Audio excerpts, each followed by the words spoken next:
Now come to the example. Okay, this is the question from coding decoding, and it is given that what is the code of TA? Deciphering coding, deciphering messages, right? Data 1 PBOTA means have that cover.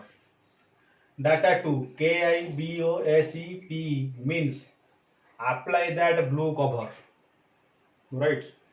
So in the deciphering coding, so this format of questions are given to us definitely, and we find the particular code for the particular word and particular word for the particular code, right? So here the code is given, we find the particular word for that code, that is TA. Okay, so how to find? So by taking common element, very simple. Okay, and check here, is fast data is sufficient to answer the question? No. So fast data is not sufficient to answer the question, right? Because the data is not given to compare with the data 1, right? Minimum 2 lines are required. Minimum 2 lines are required for determining the code for the word for the code, right? But in this case, only 1 line is given, so you definitely know that it is not sufficient to answer the question, right? And similarly, check data 2 individually sufficient to answer the question or not without thinking about data 1, right? So data 2, so this is also a single line, that means it is not required any other data to compare. So method is comparing, method is a common element. Okay, so this is not sufficient to answer the question individually. Okay, first data is not sufficient to answer the question individually, and second data is not sufficient to solve the above question. Okay, so if the first data is not sufficient, you think that your answer may be 1 or 3, yes or no, according to my analysis, right?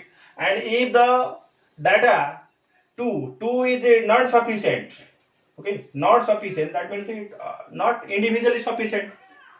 Sorry, first one not sufficient, that means your answer may be 2 or 4 or what, 5, right? And 2 is not sufficient. 2 is not sufficient means this is not your answer. Your answer is from 4 or 5. That means neither nor or both are required. Both are required. And now check by taking both data. By taking both data. So see, PE, PE, BO, BO, right? So compulsory is there. That means 2 codes are available in the left side. So similarly, obviously, another 2 words is available in the right side. So that cover, right?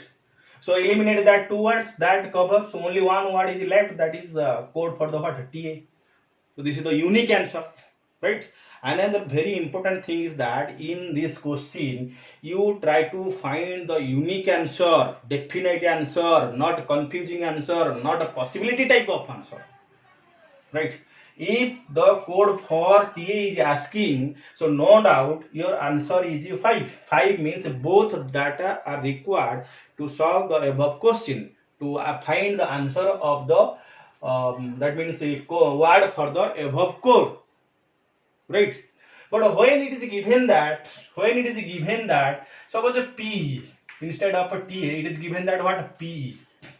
It is given that what, PE. So what is your answer? Tell me.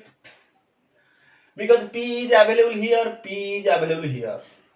BO is available here, BO is available here. That means a confusion.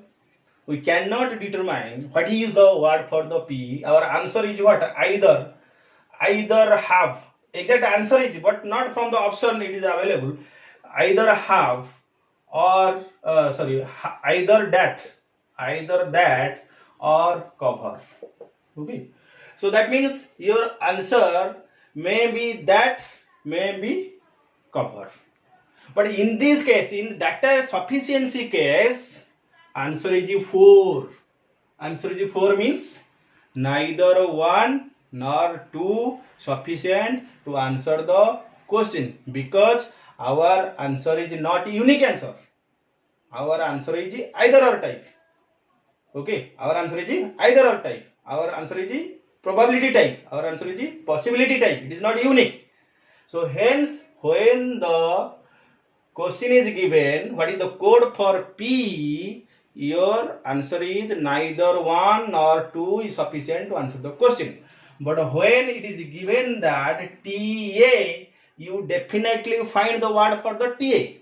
So therefore your answer is 5. 5 means both 1 and 2 that are together required to find the word for the above code, that is TA.